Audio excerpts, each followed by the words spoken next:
So this morning I'm here with Adam West and just asking a few questions with Adam. So thank you very much for your time this morning. And a quick question, the first one would be, can you tell us how did you get into horse racing from the beginning? Well, I think it was a case of my sister was lucky enough to have her own horse, and I was sweeping the yard for a bit of pocket money each weekend, and that was a lot better than school. From there, Jane Moore, wife of Gary, picked us up with Hayley and Josh, and then we went pony clubbing and got into Gary Moore's yard very early. So. Okay. Excellent stuff. And can you tell us what a normal day is like for you here at Loretta Lodge? So the guys feed round at 5:30. First lot pulls out a little bit after 6:30, and the guys are riding all morning up until 1 o'clock.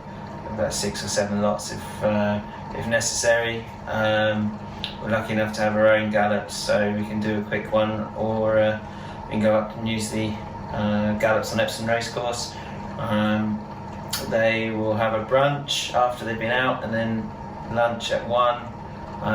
That team is then finished at 1 o'clock, and we have another team come in at 2 who will do all the brushing, all the grooming, and all the little niggly jobs that we've got to do around the yard, and they are working till 7:45 at night. I will be darting in and out doing the entries and decks throughout the morning, but basically just overseeing everything. Okay. And what do you love most about this job? And what makes you get up in the morning, apart from obviously horses, but what do you love most about the job? It's the easiest way to say that it's not really a job, it's a lifestyle. I can't really imagine doing anything else now. I had a little time off doing some other jobs, and it really wasn't for me. This has always been where my heart lies. And it's just a lifestyle, really. And from your point of view, what are the benefits of training in Epsom? So the benefits of training in Epsom, I think we've always touched on the community, the smaller, less number of trainers. We pull together and help each other out where we can.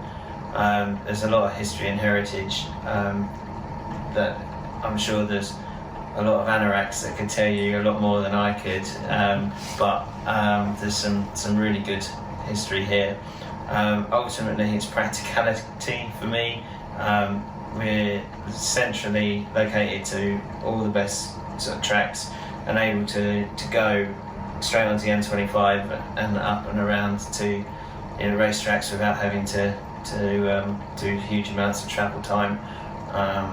And the all-weather tracks, Lincoln and Kempton being so close to us, we can just to keep tipping away all year round. Okay, that's good. And if you could think of what is the best horse you've trained? Well, I think everyone will be aware of Live in the Moment, who's just recently won at the Ebor Festival. He's now rated 90, so he's not too far off my other flagship horse, Bambino Lola. She really did start the yard off winning as a first time out 2-year-old, and going on to have some nice races. Her and Regular Income probably deserves a really good mention, because he's proven his namesake, and he wins 3 or 4 each year, and he's a really nice handicapper. Excellent. And can you give us a horse that maybe follow for the rest of the season? For us, the season's over a little bit now. That we don't really go in for the all-weather. We've got 10 jumpers this year, which is a really nice string to our bow, and I think I've got a really nice bumper horse, and which will then go on to be hurdling in Heptonstall. She's All Seasons Racing Club's horse, and she finished 4th on her first time out, and was all set to sort of be favourite just before lockdown. She's had another 6 months, and she's a really genuine mare. It's probably exciting to follow through the national hunt season. Okay. And are there any up-and-coming jockeys that you think we should be following? Well, I've put my weight behind my apprentice, my first apprentice, Joe Lyons. He's done really well. He's already had his winner from his first 7 rides. He is a strong jockey. Probably wouldn't be the lightest. I think he's been quite open and honest that he's going to be, on the higher end of the scale of weights, but making the most of it now. And he doesn't look out of place against the professionals already, which is a big thing for me. So follow him. Okay.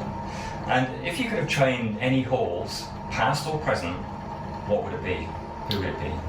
My favourite horse, which I so sadly miss now, is Special Tiara.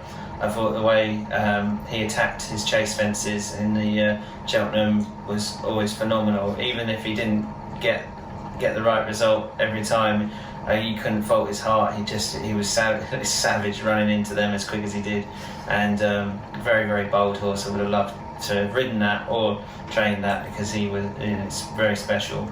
And when he won, he was a brilliant horse. So. Excellent. And going forward, what are your training ambitions? I really want to keep going. I want to expand. I probably take the two sides as best I can, National Hunt and the flat. I think there's great benefits to being dual purpose, and our experience with the babies then kind of transfolds into the novices of the National Hunt. So it's just keep going as we are. I'm really pleased with what we've done so far, and if we can build on that, I'll be very happy. Excellent. And last question from the one listener: which race would you most like to win? Everyone in Epsom is probably going to say the Derby. It's a long way off in our training just yet. I think we've got to move into a few higher brackets before we get there. But one that's probably not mentioned so much, but has been a fascination for me, is the Air Gold Cup. I'd really like to win the Air Gold Cup. I think that's pretty special. It's always been a thing with me. So throw an unusual curveball with that one. Okay, that's great. Well, thank you very much for your time today, and it's been much appreciated. Thanks, Adam. Thank you.